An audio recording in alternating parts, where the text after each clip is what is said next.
tous, ravis de vous retrouver comme chaque week-end dans Smart Future, votre magazine de l'innovation ou comment les entreprises réinventent notre quotidien.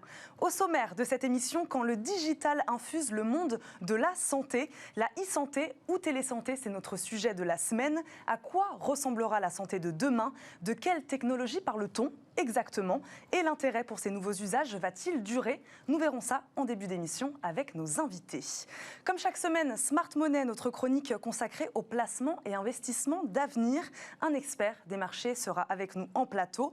Aujourd'hui, nous parlerons d'un secteur qui a de beaux jours devant lui, celui des drones. Un marché mondial estimé aujourd'hui autour des 2 milliards de dollars, mais qui devrait approcher les 150 milliards d'ici 2025.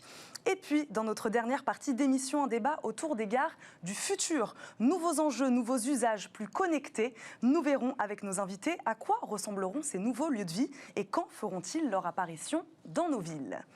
Mais tout de suite, on parle de télésanté sur Bismart.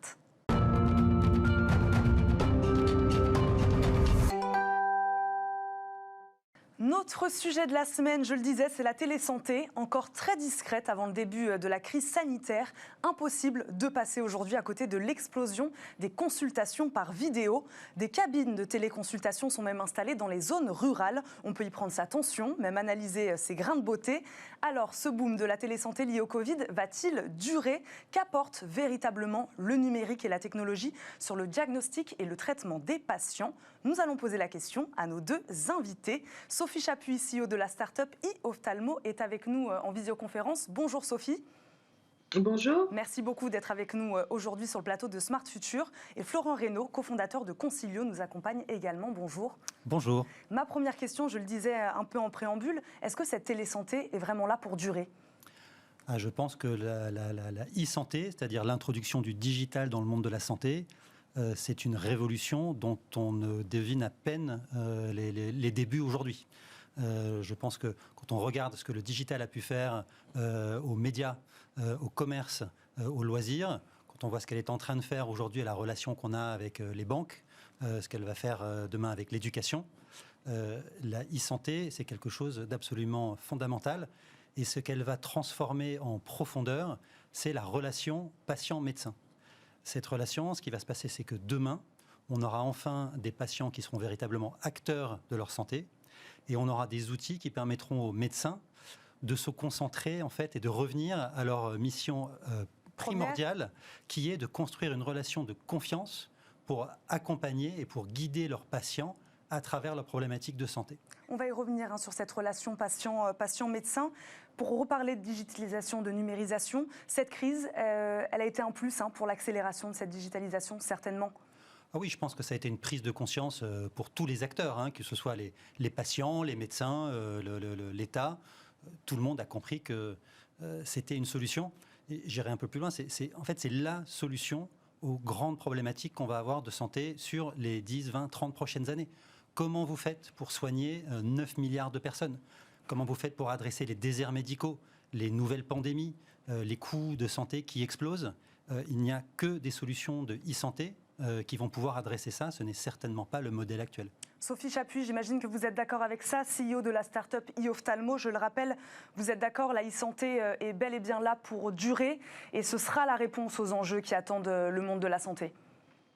En tout cas, c'est clair que c'est une des réponses aux enjeux, notamment aux problématiques effectivement des déserts médicaux. Moi, je rajouterais qu'effectivement, le médecin va pouvoir à la fois améliorer et avoir plus de temps pour la relation patient quand il va recevoir le patient en vrai, entre guillemets, en présentiel, comme on dit maintenant. Et puis surtout, effectivement, il va pouvoir se concentrer sur des actes à plus forte valeur ajoutée médicale et donc se décharger de toute une partie des actes ou des dépistages ou des examens où il n'a pas une forte valeur ajoutée, qui pourront être faits d'une autre manière. Sophie Chapuis, à quel besoin répond la télésanté? On en parlait, vous le disiez un peu, les déserts médicaux ou la population, c'est ça ce que disait Florian Reynaud. Est-ce qu'elle répond à d'autres besoins? Alors, la télésanté, c'est vraiment extrêmement large, hein. La télémédecine fait partie de la e-santé, de la télésanté. Déjà, dans la télémédecine, on a 5 sous-spécialités, hein, dont la plus connue depuis notamment la Covid, c'est la téléconsultation. Donc, on se voit en vidéo, comme aujourd'hui, je vous vois ou j'essaye de vous voir sur le plateau. Et puis après, il y a notamment, par exemple, la téléexpertise, c'est ce qu'on fait au sein d'e-ophtalmo. Ça répond à des problématiques de déserts médicaux et en fait, ça répond à des problématiques de délai de rendez-vous, mais également de distance en fait pour accéder aux patients. Dans une ville comme Saint-Étienne, à côté de Lyon, aujourd'hui, on est pratiquement à plus de 12 mois pour avoir un rendez-vous avec un ophtalmologiste. Donc il y a des délais, mais il y a également des distances qui sont difficiles à parcourir. Je pense par exemple au nord de Nice, hein, c'est une zone montagneuse et les gens ont de la difficulté à aller atteindre l'ophtalmologiste qui réside à Nice. Donc il faudrait effectivement mettre en place des solutions de téléexpertise. Florian Reynaud, toutes les populations se sont emparées de cette télésanté, notamment les seniors. C'est la question qu'on se pose sur les outils technologiques. On sait qu'ils sont un peu plus en retard que d'autres types de populations. Aujourd'hui, ça y est, ça s'étend. Je pense que pratiquement toutes les couches de population aujourd'hui ont conscience que ça commence à exister. Ce que je veux dire, c'est que si on se place vraiment dans une échelle d'1 ou 2 ou 3 décennies, la e-santé, elle sera partout. Elle sera partout pour le diagnostic, puisqu'effectivement, on fera des téléconsultations, mais des téléconsultations augmentées avec des tas d'outils qu'on pourra plugger sur nos smartphones. Pour vous donner des tas d'exemples, voilà, on pourra... Ce qui se passe déjà dans certains cabinets médicaux, hein, où on prend notre tension, tout est enregistré dans un ordinateur. Oui, mais ce que je veux dire, c'est que demain, vous aurez un widget que vous allez plugger sur votre smartphone, et ce widget, en fait, quand vous serez à la maison avec votre enfant qui a mal à la gorge, vous prendrez une petite goutte de salive, vous le mettrez sur ce widget et il sera capable de faire un séquençage d'ADN ou d'ARN rapide et vous dire, attendez, là c'est la Covid, attendez, non, là c'est une infection bactérienne et voilà les antibiotiques qu'il vous faut. Donc, en fait, à quel horizon on imagine ça ? Ça, je pense que c'est dans les 5-10 ans qui viennent. Aujourd'hui, il y a des entreprises qui font les bons qu'on a pu faire dans le séquençage sont absolument faramineuses. Mais il n'y a pas que ça. En fait, on aura tout un kit chez soi, ce sera complètement standard et ça va nous permettre en fait de donner toute une série d'informations à son médecin, qu'aujourd'hui la téléconsultation elle est très utile à plein d'égards, mais elle est aussi un petit peu limitée dans un certain nombre de cas puisqu'effectivement il faut voir un médecin en physique. Et demain, voilà, donc il y aura le diagnostic, il y aura le suivi, effectivement, avec un certain nombre d'informations qu'on pourra échanger avec ces médecins. Et entre médecins, effectivement, la téléexpertise, il y aura des aspects de prévention, puisque des algorithmes d'intelligence artificielle seront capables de prévoir bien mieux que n'importe quel médecin quand, justement, une maladie chronique risque de s'exacerber et hop, vous faire franchir le cap et avoir nécessité une hospitalisation. Elle apporterait une précision encore mieux que celle qu'un médecin peut apporter aujourd'hui ? Écoutez, je vais dire quelque chose. Vous êtes médecin en plus. Un médecin, c'est quoi ? C'est un repositoire d'expérience d'un point de vue purement médical pour faire son diagnostic. Et après, c'est aussi quelqu'un qui est un repositoire de confiance pour accompagner ses patients. Mais sur l'expérience aujourd'hui, c'est illusoire d'imaginer que le diagnostic, il ne sera pas fait 1000 fois mieux par des algorithmes qui, eux, auront une connaissance absolument universelle de tous les cas qui auront pu passer avant. J'aimerais bien penser qu'on restera indispensable là-dessus, mais ce n'est pas vrai. Et donc le rôle du médecin, il va évoluer et surtout le patient, en fait, on va même redessiner l'ensemble des systèmes de santé autour du patient. D'accord ? On arrêtera de penser tout autour de l'hôpital et des médecins, etc. C'est de quoi est-ce que le patient a besoin, un certain nombre d'outils dont il peut avoir besoin, et l'hôpital, le centre de soins, ce sera un endroit où je vais une fois de temps en temps faire un examen, une intervention. L'homme sera important aussi à ce moment-là. Mais le reste du temps, voilà, on va vraiment donner ce pouvoir aux patients. Sophie Chapuis, c'est une bonne chose, ça, de donner plus de pouvoir aux patients, comme dit Florian Reynaud ? En tout cas, de pouvoir lui donner plus de possibilités, oui, je pense. Effectivement, il y a des personnes qui aujourd'hui pâtissent en fait du manque de médecins, des déserts médicaux, des problématiques d'accès aux médecins, du manque de temps aussi du médecin, c'est-à-dire par rapport à ce que vous disiez, effectivement, je pense que le patient va pouvoir avoir plus de temps quand il va avoir un diagnostic, par exemple, qui va être annoncé, là pour le coup, peut-être de vive voix dans des cas graves par le médecin. Le médecin pourra avoir plus de temps avec le patient puisqu'il aura délégué une partie des autres examens. Ça, je pense que c'est important. Après, je pense qu'il faut que la télémédecine, d'une manière générale, soit encadrée. Il faut rassurer le patient. C'est un peu ce qui est prévu quand même dans le plan Ma Santé 2022, hein, c'est-à-dire à la fois des réglementations, des process qualité qui vont permettre de rassurer le patient et de pouvoir lui expliquer plus ce dont il va pouvoir disposer et ce qui va se passer autour de lui pour soit faire du dépistage, soit le prendre en charge dans un cadre de parcours de soins. Donc là, on est du point de vue du patient, plus d'informations pour le patient. J'imagine qu'il y a aussi plus d'informations pour le médecin. On l'a un peu abordé avec Florian Reynaud. C'est-à-dire qu'il pourra y avoir aussi un échange d'informations entre les différents secteurs. Un médecin généraliste pourra aller chercher des informations peut-être du dermatologue. Enfin, ça aussi, il y aura aussi un échange d'informations entre les différents secteurs qui pourrait être intéressant. Oui, tout à fait. C'est l'idée du dossier médical partagé, hein, mais d'ores et déjà avec des plateformes, effectivement, il y a un échange et un historique en fait des dossiers patients. Ça va plus être dans un seul cabinet médical, ça peut être centralisé. Et donc ça, c'est extrêmement important parce qu'effectivement, si vous prenez un médecin généraliste qui a affaire, par exemple, à un patient diabétique qui a des problèmes cardiaques et qui, malencontreusement, a eu également un cancer, c'est vrai qu'il faut que le médecin puisse avoir accès à l'ensemble des informations, puisse avoir accès à l'ensemble des examens qui auront été réalisés auprès de ce patient. Je ne peux pas du coup m'empêcher quand même de vous poser cette question, Florian Reynaud, sur la protection des données, la confidentialité. Comment on va gérer tout ça ? Oui, vous avez raison, elle est primordiale parce que demain, la e-santé, la santé tout court, elle sera faite en grande partie de data. J'en ai parlé, si on veut, c'est quoi la meilleure médecine qui puisse exister aujourd'hui, c'est la prévention. Si on veut pouvoir prévenir, si on veut pouvoir prédire quand il y aura une exacerbation d'une maladie, eh ben, on a besoin de ces datas. Ce qui est absurde aujourd'hui, c'est qu'on donne joyeusement et allègrement toutes ces données personnelles aux GAFA. Et ça, finalement, avec un certain nombre de contraintes, mais elles ne sont pas énormes, mais qu'on est en train de monter je dis pas des usines, enfin, un peu des usines à gaz quand même, parce qu'on a très très peur du partage de données médicales, alors qu'en en fait... Une donnée médicale, ce n'est pas une donnée comme les autres non plus. Ce n'est pas une donnée comme les autres, mais avoir votre profil entier de toute votre vie personnelle qui est publié sur les réseaux sociaux, on peut se poser la question sur qu'est-ce qui est le plus sensible. Donc, bien sûr qu'il faut un cadre pour l'encadrer, mais je pense que l'important, c'est vraiment, non pas de se mettre à la place des médecins, c'est de se mettre à la place des patients. Et qu'est-ce qu'on va leur rendre comme service et faire sauter un à un tous les leviers, toutes les barrières qui les empêchent d'avoir un accès au meilleur de la santé, ce dont on est parfaitement capable en France et ailleurs, mais qu'on ne fait pas parce qu'on a des silos dans nos systèmes. Florian Reynaud, pour revenir un peu sur l'aspect technologie de cette e-santé, télésanté, quand on parle de e ou de télé, qu'est-ce qu'on met derrière ce e et ce télé aujourd'hui ? Vous parliez tout à l'heure à horizon de 5-10 ans de se plugger sur le smartphone. Aujourd'hui, quand on parle de télésanté ou de e-santé, on parle de quoi ? C'est plus qu'une visioconférence ou qu'un Zoom avec un médecin. Il y a déjà des choses. Il y a déjà des choses. Pour moi, ce que je mets dans la e-santé, c'est vraiment tout ce qui va être du digital. Donc, si vous voulez, on a affaire à deux mondes. On a affaire au monde du patient et au monde du médecin. Et ces deux mondes, on pourrait croire qu'ils se parlent, mais aujourd'hui, ils ne parlent pas le même langage. Le médecin, il parle le langage de l'expert médical, du diagnostic, de la maladie.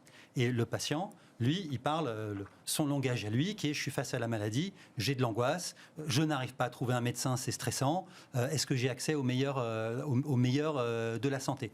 Eh bien, la e-santé, si vous voulez, ce qu'elle doit arriver à faire, c'est fluidifier ces relations, leur permettre de se parler. Donc oui, bien sûr, la téléconsultation, c'est une avancée formidable. Elle sera potentialisée demain par des tas je ne vais pas dire gadgets, pardon, de dispositifs médicaux qui vont venir l'enrichir pour permettre aux médecins à distance de porter les bons diagnostics.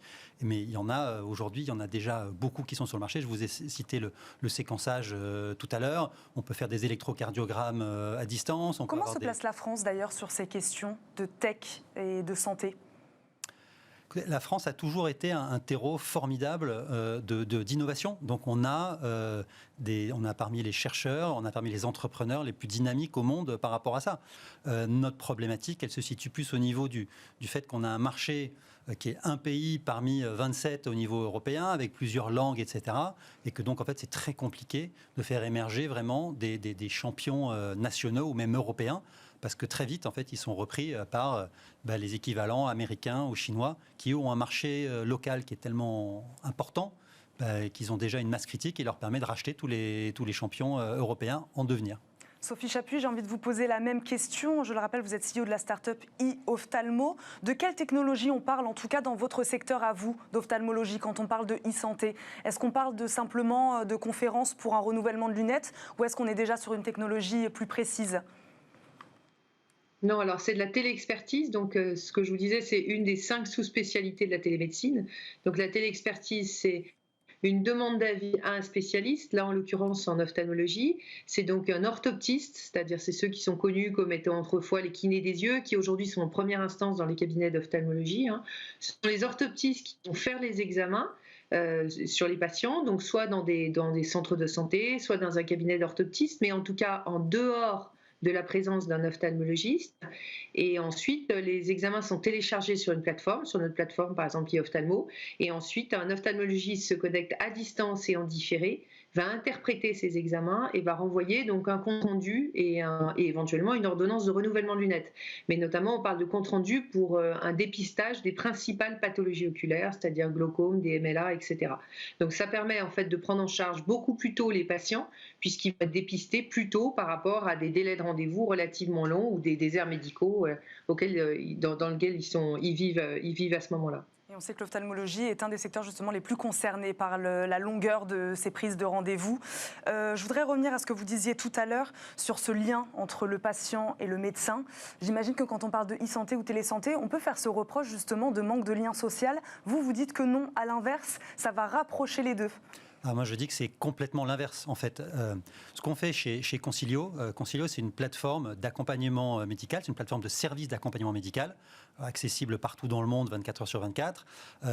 Et en fait, on est aujourd'hui utilisé par plus de 250 000 personnes à travers le monde via nos entreprises clientes. Et qu'est-ce qu'on fait justement pour ces salariés, pour ces utilisateurs?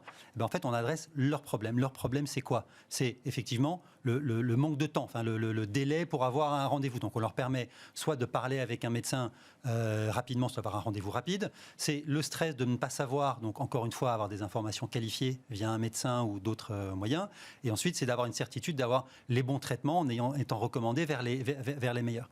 Et en fait, comment est-ce qu'on communique quand on forme les médecins, par exemple, qui vont faire des téléconsultations pour nous? On passe l'essentiel du temps sur la pédagogie. Et en fait, on arrive à créer un lien. C'est un exercice qui est différent pour eux. Quand vous êtes dans un cabinet médical et que vous recevez des patients à la chaîne, c'est très difficile de prendre ce temps-là. Là, vous avez un temps qui est privilégié. Et on peut avoir un temps qui est extrêmement riche, même si c'est à distance. Après, quand ce sera aussi généralisé aussi à tous les médecins que vous connaissez, bien sûr, on ira encore plus loin. Merci beaucoup à tous les deux de nous avoir éclairés aujourd'hui sur ce sujet de télésanté, de e-santé. Je vous remercie. C'est maintenant l'heure de Smart Money. Retrouvez Smart Money au cœur de Smart Future avec eToro, leader mondial des plateformes de trading social.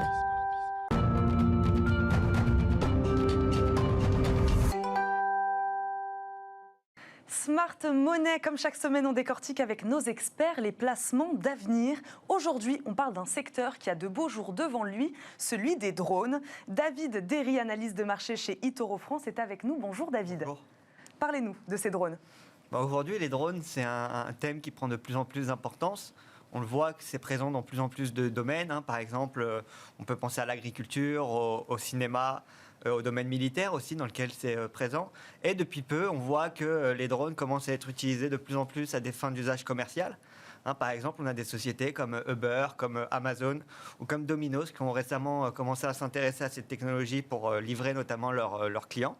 Et donc, on voit un peu avec les drones, en fait, comme avec Internet ou le GPS à l'époque, on voit que c'est une technologie qui est en train d'évoluer au-delà de son origine militaire pour vraiment devenir une technologie grand public. Que représente ce marché aujourd'hui, David? Alors aujourd'hui, le marché en 2017, il représentait 1,7 milliard de dollars. Et normalement, les experts en fait, anticipent un marché, une taille de marché à plus de 100 milliards de dollars d'ici à 2025. Donc c'est quand même une hausse assez importante.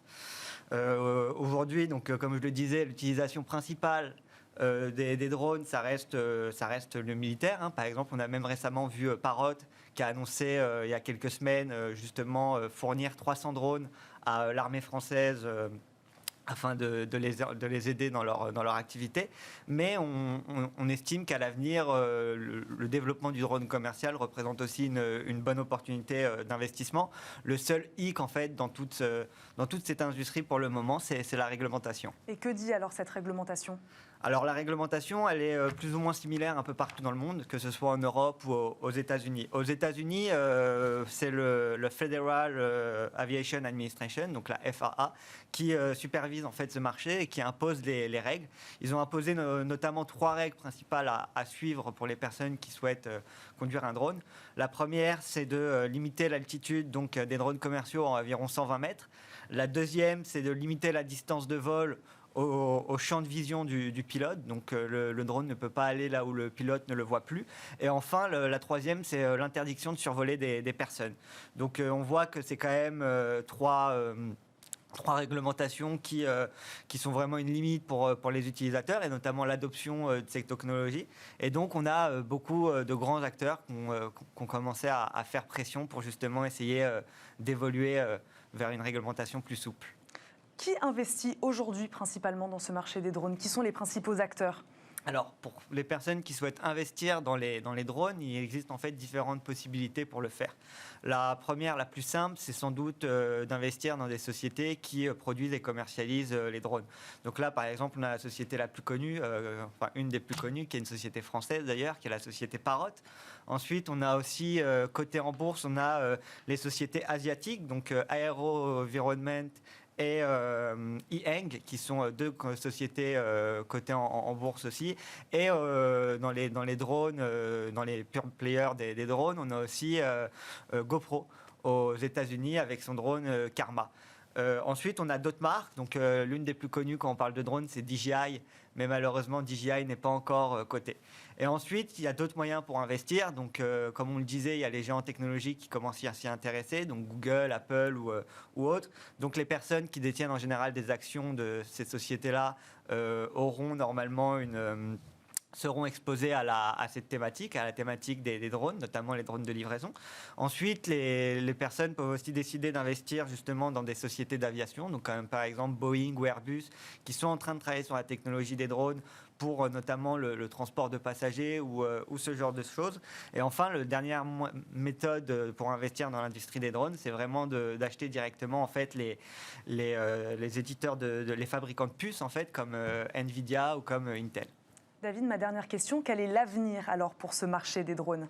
Comme on l'a vu, c'est un avenir quand même assez radieux. Il y a encore de belles possibilités de croissance et il y a encore beaucoup de choses à se faire.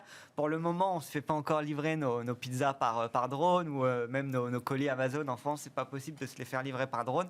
Mais en tout cas, ça devrait vraiment devenir une réalité d'ici les prochaines années. Et on commence à voir ce genre d'initiative commencer de plus en plus dans le monde. Merci beaucoup David Derry. Je ne sais pas si j'ai envie d'avoir ma pizza livrée en drone, moi. J'en suis pas sûre encore. Je vous dis à la semaine prochaine dans Smart Future. On passe tout de suite à notre rubrique Smart Connect. Retrouvez Smart Connect au cœur de Smart Future en partenariat avec Cdiscount.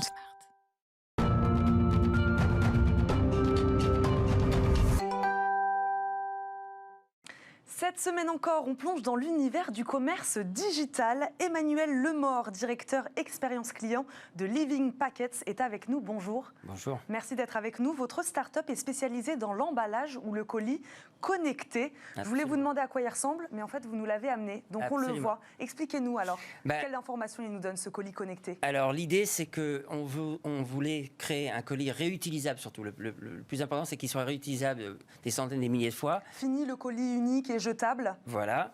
Et comme vous pouvez voir, il y a un écran. Il y a une poignée, il y a un verrou mécano-électronique et dans quelques secondes, je vous montrerai que la boîte s'ouvre très rapidement et très facilement.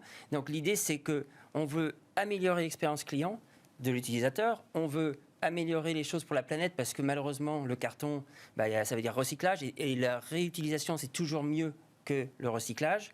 Et donc, cette boîte qui est très facile d'utilisation... Donc là, vous allez la remettre, vous la remettez, c'est ça, sous forme de colis, en forme de boîte. Voilà. En quelques secondes, on met son produit à l'intérieur. Vous avez remarqué qu'il y avait un espèce de filet qui, lui, ça veut dire plus besoin de bulles, de peanuts et autres choses à l'intérieur. Donc ça veut dire... Le colis, ce qu'il y a à l'intérieur, est protégé. Est protégé à tout moment.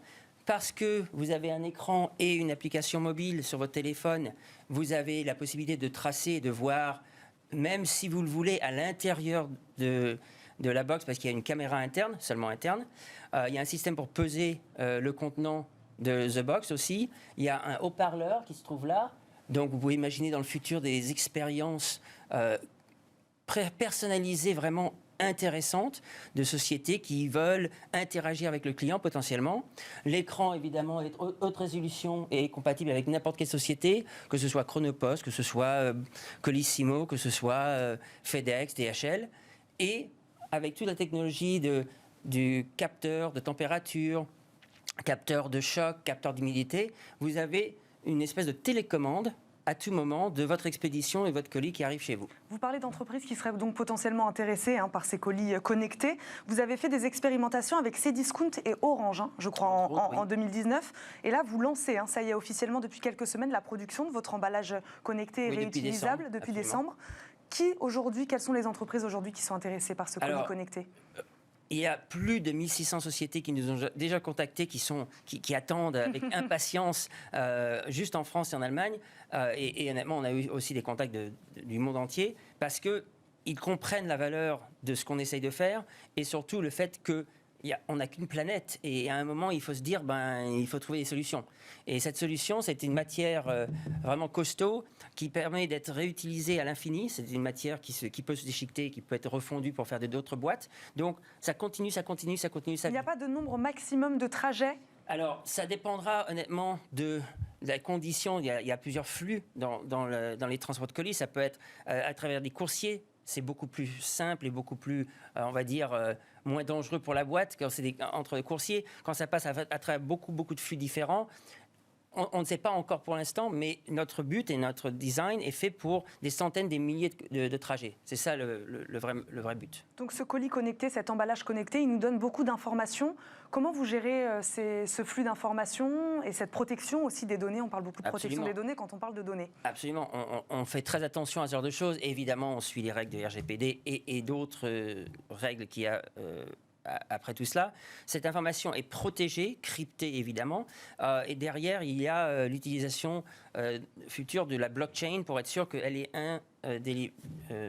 qu'on ne peut pas l'altérer. Et donc aujourd'hui, sur quel type de produit on est pour cette boîte ? Tout est possible ? Tout est possible qui rentre dans la taille physique et le volume de la boîte, en sachant que la version plate que je vous ai montrée a une capacité de 2 litres et est fonctionnelle. Et cette version-là a une capacité de 32 litres. Donc ça peut être des baskets, ça peut être un appareil photo. Ça peut être de l'alimentaire ? Alors, l'alimentaire, oui et non, parce que ça dépend des conditions nécessaires pour l'alimentaire. Ce n'est pas un réfrigérateur portable, pour l'instant. Mais dans le futur, on pourrait imaginer qu'une adaptation soit faite. Qu'une fonction soit rajoutée. Voilà, pour l'instant, aujourd'hui, il y a quand même des limites. Sur quel développement êtes-vous pour ces prochaines semaines ? Alors, on va bientôt, et c'est justement très excitant qu'on soit sur ce plateau, c'est que dans les semaines qui suivent, nous allons permettre aux personnes qui habitent autour de Paris et autour de Nantes de pouvoir aller dans des showrooms, des magasins où ils vont pouvoir toucher la boîte, on va dire manipuler pour voir un peu le concept. Vraiment s'approprier et pouvoir cette nouveauté, parce que c'est un peu révolutionnaire. Absolument. Et transférer potentiellement une étiquette, vraiment manipuler, comprendre. Et ça nous permet aussi, évidemment, d'avoir moins d'éducation à faire dans le futur. Merci beaucoup Emmanuel Lémord d'avoir été avec nous, nous avoir présenté ce colis connecté. Je le rappelle, vous êtes donc directeur expérience client de Living Packets. C'est déjà la fin de cette première partie d'émission. On marque une courte pause et on se retrouve tout de suite avec un débat passionnant autour des gares de demain. À tout de suite.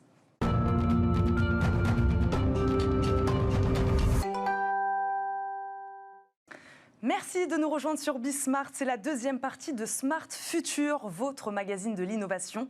30 minutes ensemble pour décrypter les pratiques de demain. Cette deuxième partie sera largement consacrée au transport de demain. Smart City, bien sûr. Et aujourd'hui, on parle des gares du futur. Quelles sont ces innovations et surtout, Quand vont-elles voir le jour? Réponse en début d'émission avec nos invités, tous les deux impliqués dans le projet du Grand Paris Express. Olivia Hieré-Daubray, elle, nous rejoindra en plateau tout à l'heure et nous dira tout des TGV du futur. Et enfin, dans Smart Move aujourd'hui, Aurélien Tardieu, directeur des opérations de Green Move, est notre invité, spécialiste de la location de voitures électriques d'occasion. Il nous parlera de sa stratégie pour rendre l'électrique plus attractif et accessible. Mais d'abord, je vous le disais, c'est l'heure de Smart City. Réinventons la mobilité de demain dans Smart City avec SEAT. Les gares de demain, c'est le thème de notre rubrique Smart City. Plus durable, plus pratique, mieux connecté, plus simplement un lieu de passage. Ces gares du futur ont pour ambition de devenir de véritables lieux de vie. Fini le buffet de la gare défraîchi et le kiosque à journaux fermé. L'heure est aux véritables zones commerçantes et aux multiples usages. Pour en parler est avec nous aujourd'hui Nicolas Blandin, directeur commercial et marketing de Virtuose Engie Solutions. Bonjour. Bonjour. Est également avec nous Patrick Jouin, designer et en charge d'aménager les 68 futures gares du projet Grand Paris Express. Bonjour. Enchanté. Merci à tous les deux d'être venus nous éclairer sur ces nouveaux lieux de vie et ce faramineux projet du Grand Paris Express. Où en est-on de ce projet aujourd'hui? Il est en train d'être creusé. Donc il y a des dizaines de magnifiques machines qui creusent. Voilà. Ça creuse pour l'instant. Oui, exactement. Donc c'est à fond sur quasiment toutes les lignes. Il y en a certaines qui sont beaucoup plus avancées que d'autres. On commence à poser des rails. Quelles difficultés rencontrez-vous, si vous en rencontrez? Alors moi, je ne fais pas partie de ceux qui creusent. Donc nous, nos difficultés vont revenir peut-être un petit peu plus loin quand on aménagera les gares. Mais on va dire, je trouve qu'il n'y a pas vraiment de difficultés. Parce que c'est un travail qui a été pris il y a très très longtemps et qu'on teste. On a cette chance merveilleuse d'avoir pensé ces 200 km de métro d'un coup, ces 68 gares d'un coup. Et donc, la difficulté, elle était au départ. Elle était en amont. Tout à fait. Nicolas Blandin, je vous ai présenté tout à l'heure en disant que vous étiez impliqué sur le projet du Grand Paris Express. Pas exactement, ou en tout cas, c'est plutôt la Smart Station, c'est ça? Expliquez-nous. Exactement. Avec Engie Solutions. La société SNCF Gare et Connexion a développé un projet ambitieux de gare connectée qui s'appelle Smart Station. L'enjeu étant de amener de la connectivité et de la performance dans presque 600 gares, 579 pour être précis, avec une volonté d'amener un confort auprès des utilisateurs, un parcours utilisateur simplifié, une performance technique et énergétique dans les gares. L'enjeu toujours étant d'avoir de la performance, tout simplement. Qu'est-ce qui ne marchait plus? Qu'est-ce qui ne fonctionnait plus dans nos gares actuelles? Alors les gares fonctionnent bien actuellement, sauf que si on pense à demain, aujourd'hui on a énormément de choses connectées dans les bâtiments, dans les gares notamment. Mais par contre, aucun système n'est interconnecté. Le système A ne parle pas au système B. Et l'enjeu de demain, puisqu'on parle de smart aujourd'hui, c'est de se dire comment on peut créer de la valeur autour de toutes ces solutions connectées. L'objectif n'est pas d'avoir des cimetières de données. On a énormément de données dans les bâtiments et dans les sites. Les gares en font partie. Mais comment on peut créer de la valeur, du service, du confort et de la performance énergétique? Est-ce qu'on assiste à un bouleversement, comme je le disais, de la mission même de la gare telle qu'on la connaît aujourd'hui? Ce ne sera plus un lieu de passage, mais un vrai lieu de vie. Ça, vous, en tant que designer, au niveau de la conception, j'imagine que ça rentre en jeu, forcément. Bien sûr, vous connaissez le mot, intermodalité. Voilà, le but, c'est qu'on va d'un point A à un point B, mais on va passer par différents systèmes. Et il faut tout ce qui de parcours, vous parliez, c'est ça, de parcours utilisateur. L'usager, effectivement, qui va avoir besoin de circuler et il faut lui simplifier le parcours, tout simplement. Que ce soit fluide pour passer d'un mode à un autre.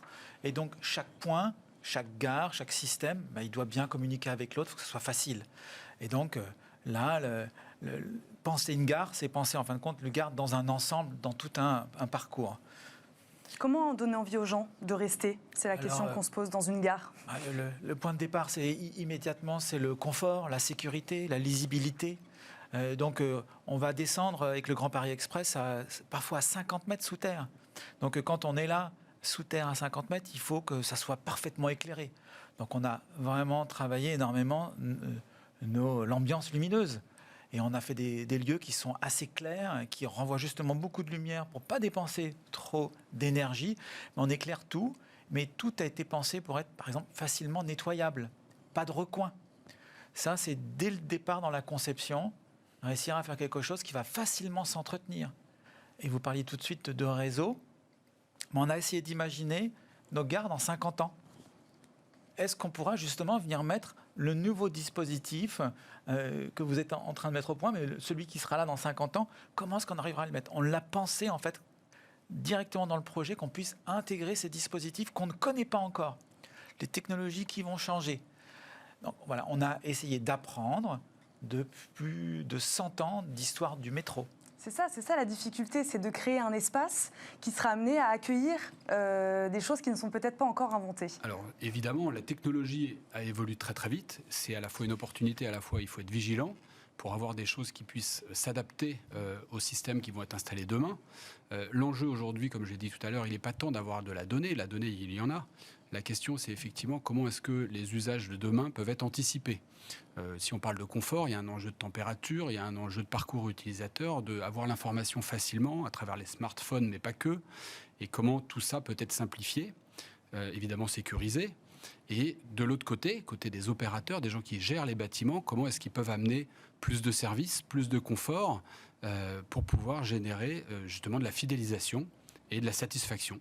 Quand on parle de connecté aujourd'hui, on parle de quoi? Quand on parle de gare connectée, qu'est-ce que ça veut dire exactement? Est-ce que c'est du Wi-Fi dans 100% des espaces? J'imagine que c'est pas que ça. Non, alors pour être très clair sur le dossier de Smart Station, on parle de 15 000 solutions connectées, donc on est dans des déploiements assez massifs.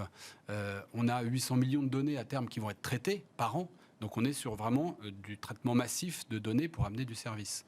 De manière générale, le Smart Building, il n'est pas nouveau. Il y a déjà des choses qui sont connectées. La question majeure, c'est de se dire, est-ce qu'on est capable aujourd'hui, avec les nouvelles technologies, d'amener justement 10, 20, 30% de gains, notamment en consommation d'énergie. L'énergie était le point d'entrée des bâtiments connectés et des gares connectées, puisque c'est un outil mesurable et on sait générer un retour sur investissement. Ça permet notamment de financer les infrastructures connectées, parce que se pose la question du modèle économique, qui paye et pour quel usage. Et les gares connectées aujourd'hui, comme les bâtiments connectés, il a fallu réfléchir à ce modèle économique, comment générer à la fois du service, de la satisfaction et puis un retour sur investissement. Patrick Jouin, en tant que designer, comment on prend en compte tous ces éléments? C'est difficile. Vous êtes designer, vous n'êtes pas, vous n'êtes pas spécialisé forcément en nouvelles technologies. Voilà. Comment, en tant que designer, on prend en compte tous ces éléments? En fait, quand on est designer, à chaque fois on part, on ne sait rien en fait. Donc ça, c'est normal. On observe tout simplement. Donc on va mettre une grande dose de bon sens. Donc le métro, c'est pas quelque chose qui est nouveau. Est-ce qu'on peut y ressentir? On peut s'y perdre. On s'appuie sur l'ancien quand même. Exactement. On observe, on regarde ce qui ne marche pas. Donc ça, c'est le point de départ. Et déjà, si on a le bon sens, je pense qu'on a déjà à peu près réussi les choses. Après, il y a des transformations. L'automatisation du métro, par exemple, qui réduit complètement, qui change complètement notre manière de nous asseoir, de nous comporter dans le métro. On n'attend plus au même endroit. Donc déjà, tout change. Donc il y a d'autres éléments à mettre en place, des largeurs, des connexions avec le réseau existant, la taille de l'information voyageur, le fait qu'on va utiliser beaucoup plus les ascenseurs, parce qu'on est à moins 30 mètres, moins 50 mètres. Donc là, l'ascenseur devient un élément essentiel dans le projet. Le fait de mettre en relation l'architecte, l'ingénieur, le designer graphique, le son, la qualité sonore, la qualité de la lumière, de faire travailler tout ce monde-là ensemble et de mettre aussi le métro, la machine elle-même, et que le design du métro, le design de la gare, tout ça soit fait en une seule fois. Donc voilà, le designer, en fin de compte, c'est quelqu'un qui travaille dans une équipe. Il n'est pas face à la mer en train d'imaginer son projet, pas du tout. On rencontre à peu près les mêmes enjeux qui sont des enjeux. C'est ça, une complexité d'acteurs. Et puis de sites très hétérogènes. Tout à fait. Parce qu'effectivement, il n'y a pas deux gares ou deux bâtiments qui soient connectés ou non, qui se ressemblent. Et donc la difficulté, c'est justement de rendre homogène et industriel. Comment déjà s'intégrer dans le quartier? Voilà. Et puis ensuite, comment rendre en effet homogène des gares qui feront partie peut-être d'un même ensemble ou en tout cas d'une même ville? On le voit sur les bâtiments, où effectivement les bâtiments ne sont pas équipés de la même manière. Nous, on gère 200 écoles de la ville de Paris avec des bâtiments très différents, souvent classés. L'idée, c'est d'amener de la connectivité et de l'intelligence sans être intrusif sur la partie architecture, évidemment avec le moins de travaux possibles et de nuisances associées. Et aujourd'hui, les technologies le permettent, sans fil ni pile, et on peut aller plus vite sur des déploiements rapide et peu coûteux. Donc ça, c'est un premier point. Mais après, une fois qu'on a appareiller l'ensemble de ces bâtiments, on s'aperçoit que ce soit dans les gares ou les villes, il y a des nouveaux usages qui sont demandés. Je pense à la ville d'Angers qui a lancé un grand projet de Smart City, Angers-Loire Métropole, qu'on accompagne et sur lequel les enjeux de sécurité, des enjeux de confort, des enjeux de supervision énergétique, des enjeux de mobilité sont pas forcément les mêmes qu'ailleurs. Alors, ils peuvent être duplicables, mais avec des niveaux de priorisation différents. Mais surtout, ce qui est intéressant, c'est que les bâtiments ne sont pas instrumentés de la même manière, et donc à nous de nous débrouiller. Et les technologies le permettent, le savoir-faire le permet aujourd'hui, et ça permet de commencer à industrialiser ces sujets de smart cities ou gares connectées. La durabilité, c'est quand même le maître mot de ces gares de demain, du futur, ça on peut le dire. C'est la lame de fond. Alors à la fois la durabilité, tout ce qui est en lien avec la stratégie de décarbonation, de maîtrise énergétique, sont des sujets qui sont de toute façon en lame de fond. L'avantage de l'énergie, c'est qu'effectivement, ça permet d'aller chercher des économies et financer l'infrastructure, mais ce sont les stratégies de toutes ces villes ou tous ces groupes qui cherchent de la connectivité au service du confort, mais aussi de la décarbonation. Quand on est sous terre, c'est difficile d'avoir de la lumière naturelle. Comment on fait, vous nous l'avez dit un peu tout à l'heure, comment on reste écologique et durable sans bénéficier de lumière naturelle? C'est vrai que ça aide pas non plus. Non, on sait bien que la lumière naturelle, elle est essentielle. Nous sommes aussi des animaux. Et nous nous sentons beaucoup mieux avec la lumière naturelle. Donc les architectes ont tous fait un travail assez on va dire, essentiel, fondamental, pour essayer d'attirer la lumière le plus bas possible dans les espaces. Mais on travaille avec une qualité, et ça c'est la révolution de la LED aussi, qui change tout. On travaille avec une qualité de la lumière dans les espaces qui fait qu'on éclaire parfaitement bien. Donc on a un grand bandeau par exemple sur les quais, un grand bandeau lumineux qui éclaire parfaitement le quai, avec le sol qui renvoie aussi parfaitement cette lumière. Donc là, on se sent mieux, on se sent en sécurité. Donc la sécurité, c'est un élément extrêmement important. La sécurité, c'est aussi de savoir que c'est propre, ça a été bien nettoyé. Que si c'est propre, bien nettoyé, en sécurité, on l'abîme moins, on le respecte plus, on l'utilise, parce que, in fine, le but, c'est ça. C'est d'utiliser ces réseaux de transport. Bien sûr. Donc, on va presque doubler le réseau de transport sur Paris. Mais le but, c'est qu'il soit utilisé. Il va tout changer. Et donc, on va passer du vélo au tramway, au métro du Grand Paris Express, de nouveau au tramway. Voilà, ça, c'est tout un réseau. Et là, on n'utilise plus sa voiture. Et à ce moment-là, on change beaucoup plus. On change la vie de 12 millions de personnes. Bien sûr. Ces gares, elles seront lumineuses, elles seront propres. Est-ce qu'elles seront vertes également? Est-ce qu'il y aura beaucoup de verdure? On sait que l'architecture avec des murs végétalisés, etc., ça se fait beaucoup en ce moment. Est-ce que les gares du futur ressembleront à ça aussi? Alors, je ne suis pas architecte de ces gares. Alors, vous parliez de lame de fond, bien sûr. Maintenant, dans la composition, dans le travail de tout concepteur depuis maintenant de nombreuses années, la verdure est prise, la nature. À chaque fois qu'on pose son crayon sur la feuille de papier, on réfléchit à l'impact que ça va avoir. Alors là, par exemple, il y a quelque chose qui est extraordinaire. On a ces tunneliers qui sortent de la matière, et cette matière, eh bien, au lieu de l'utiliser comme remblai ou de rien en faire, non, elle est utilisée, elle est valorisée. Les terres vont être utilisées pour l'agriculture. Les remblais vont être utilisés pour faire du béton. Donc une partie des gares sera fabriquée avec cette matière qui a été excavée, ou d'autres constructions comme des maisons. Et donc moi j'ai sur mon bureau une magnifique brique qui a été fabriquée avec l'argile qu'on extrait du chantier pour fabriquer des maisons. Donc, et ça, cette démarche-là, il y a quelques années, on ne l'aurait peut-être pas eu. Même si, quand on regarde dans la banlieue parisienne, toutes les maisons qu'on dit en meulière, vous connaissez toutes ces petites maisons. Ces pierres, en fin de compte, ce sont ce qui a été extrait du premier métro. Ces technologies, excusez-moi, je fais... Bien sûr, je voulais vous faire réagir sur cette économie circulaire, justement, Nicolas Blandin. Effectivement, alors l'enjeu sur ces thématiques, ce que l'on aperçoit, c'est que la technologie accompagne effectivement cette durabilité.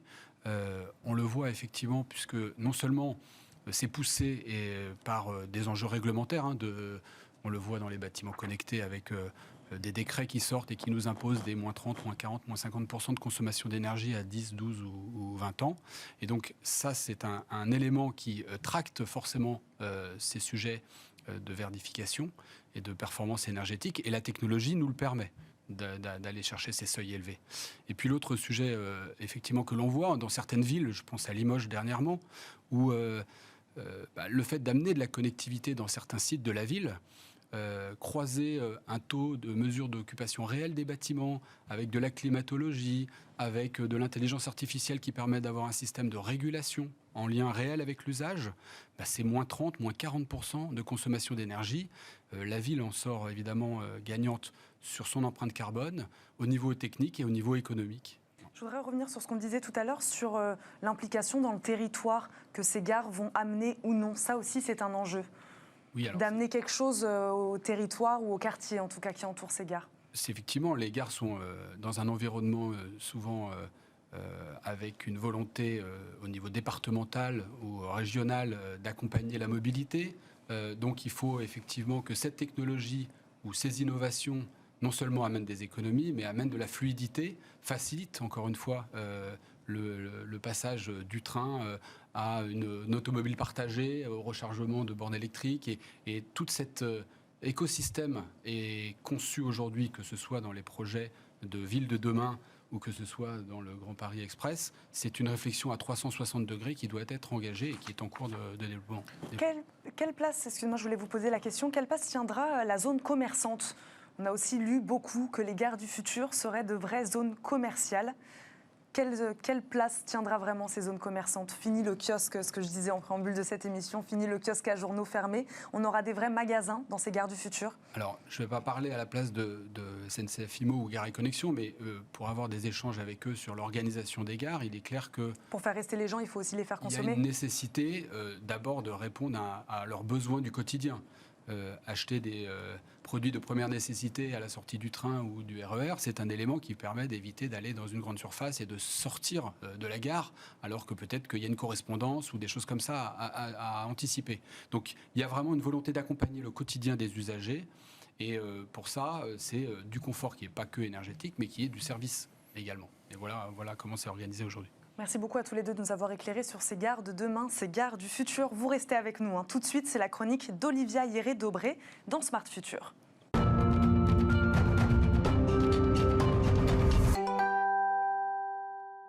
On continue à parler d'innovation dans le domaine du transport avec Olivia Hieré-Dobré. Bonjour Olivia. Bonjour Eva. Vous nous parlez aujourd'hui d'un TGV futuriste 100% français qui veut remettre le voyageur au centre, lui donner envie de prendre le train plutôt qu'un autre mode de transport. Oui Eva, alors imaginez, vous êtes dans le TGV, direction le sud, le soleil, la mer. Vous étirez, vos jambes ne touchent pas le siège devant. Vous regardez à quelques mètres vos enfants en train de jouer tranquillement dans un espace du wagon aménagé spécialement en aire de jeu. Le petit dernier vient vers vous, il s'impatiente, il a faim. Vous envoyez alors un texto à votre conjoint installé devant le grand écran du wagon-bar pour suivre un match de foot. Réponse immédiate grâce au Wi-Fi présent partout dans le train, j'arrive. Bienvenue à bord du TGV M. M car les qualités de ce train commencent pour la plupart par cette lettre. Selon ses concepteurs, modernité mais aussi modularité, vous l'avez compris. Il est possible de configurer les aménagements. Les sièges peuvent bouger, s'adapter et créer des espaces distincts dans une voiture. Il y a aussi plus d'ouverture pour une meilleure exposition à la lumière naturelle, des écrans qui affichent des informations sur le parcours du train, sa vitesse et même la température des wagons. Dans ce train, les personnes à mobilité réduite peuvent embarquer en complète autonomie, y compris à l'étage, grâce à une plateforme rotative et élevatrice. Le TGV M peut accueillir 740 passagers, soit 20% de plus que les rames actuelles de TGV, alors qu'il a la même longueur. En fait, le gain des places est trouvé en raccourcissant la taille des locomotives à l'avant et à l'arrière, ce qui permet de rajouter une voiture. Et puis il y a M comme maîtrise de l'énergie. Il serait fait avec 97% de matériaux recyclables, ce qui réduirait de 32% ses émissions de CO2. Quand ce projet verra-t-il le jour, Olivia ? Alors, Alstom travaille depuis 2016 sur ce TGV de 5e génération. En 2018, 100 trains ont été commandés en France pour un montant de 3 milliards d'euros. Et les premières livraisons auront lieu à l'hiver 2023. La mise en service est prévue, quant à elle, pour les Jeux Olympiques de Paris en 2024. Merci beaucoup Olivia Hieré-Dobré. J'avais envie de vous faire réagir là-dessus sur ces TGV du futur. On l'a vu, modulable, flexible, c'est le maître mot de ces lieux de vie d'avenir pour la gare comme pour les trains. On voit que la gare du futur est déjà en marche. On le voit avec nos 2 projets qui sont déjà lancés. Évidemment, ça se décline sur les sujets de mobilité et le train en fait partie. Il est logique que les nouvelles technologies amènent non seulement du confort additionnel, évidemment plus d'espace et de productivité aussi pour le transporteur. Et donc, pour moi, c'est tout à fait en ligne avec la stratégie que porte le SNCF aujourd'hui. Merci beaucoup Nicolas Blandin et Patrick Jouin de nous avoir accompagnés aujourd'hui. Merci Olivia. Merci. Tout de suite, c'est Smart Move.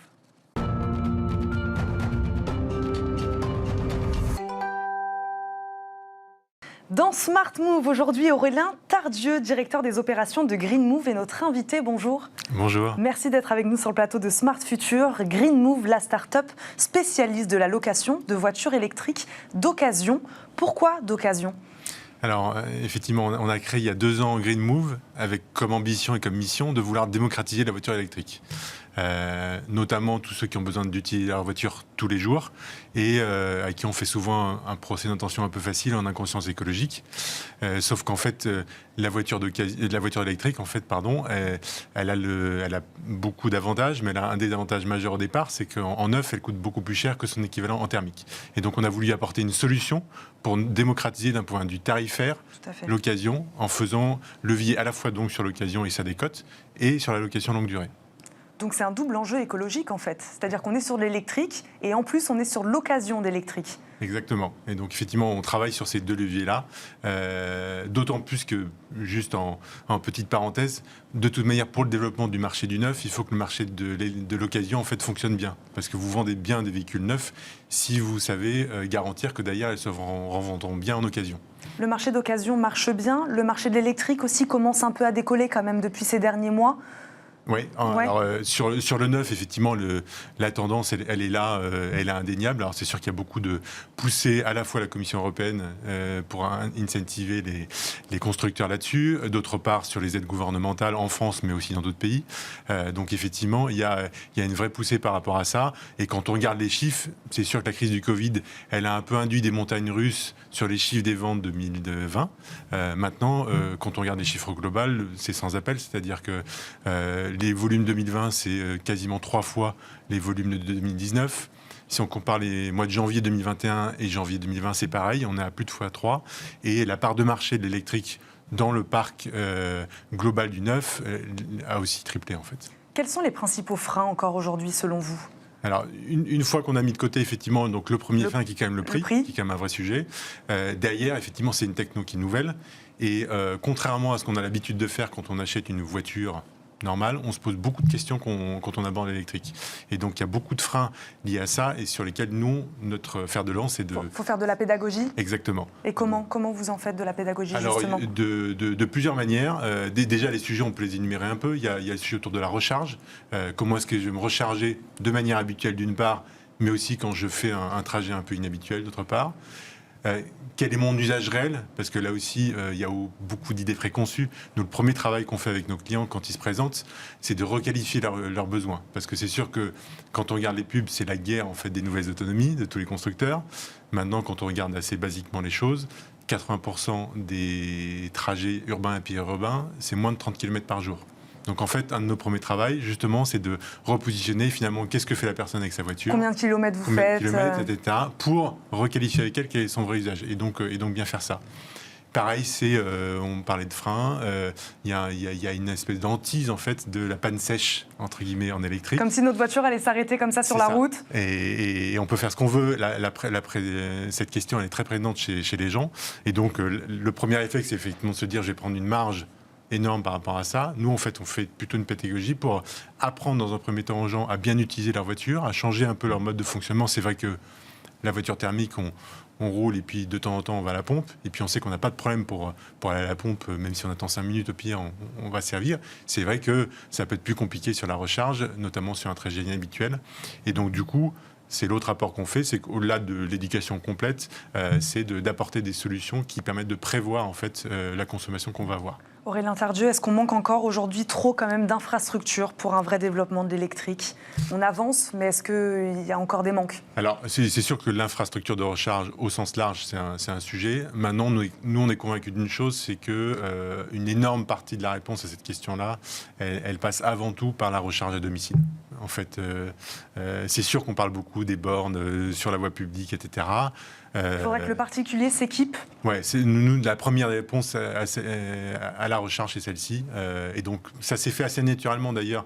Les gens qui ont des maisons individuelles, c'est les premiers qui se sont équipés. Bien sûr, peuvent le faire. Aujourd'hui, quand on veut effectivement accélérer sur la recharge, le premier des enjeux, selon nous, c'est de vouloir absolument déverrouiller en fait la recharge dans les immeubles et dans les immeubles collectifs en fait. Avant de dire il faut qu'effectivement j'ai une recharge au-delà de ça sur les infrastructures qui certes est importante, qui certes doit se développer, mais en fait le premier des sujets c'est mon usage au quotidien et donc soit à mon domicile, soit sur le lieu de l'entreprise également.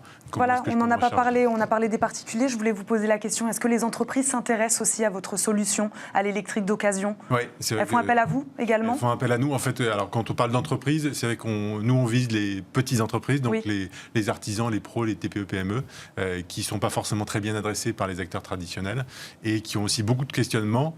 D'autant plus que la voiture, pour un professionnel, c'est son outil de travail. Donc, s'il a le moins de pépins, ça ampute son activité. Et donc, il faut d'autant plus le rassurer par rapport à ça. Merci Aurélien Tardieu de nous avoir accompagnés, de nous avoir présenté Green Move aujourd'hui. Merci beaucoup. C'est déjà la fin de cette émission. Merci à tous de nous avoir suivis. Vous retrouverez bien sûr Thomas Hugues la semaine prochaine à la présentation de ce rendez-vous. En attendant, je vous souhaite un excellent week-end sur Bismart. À très vite.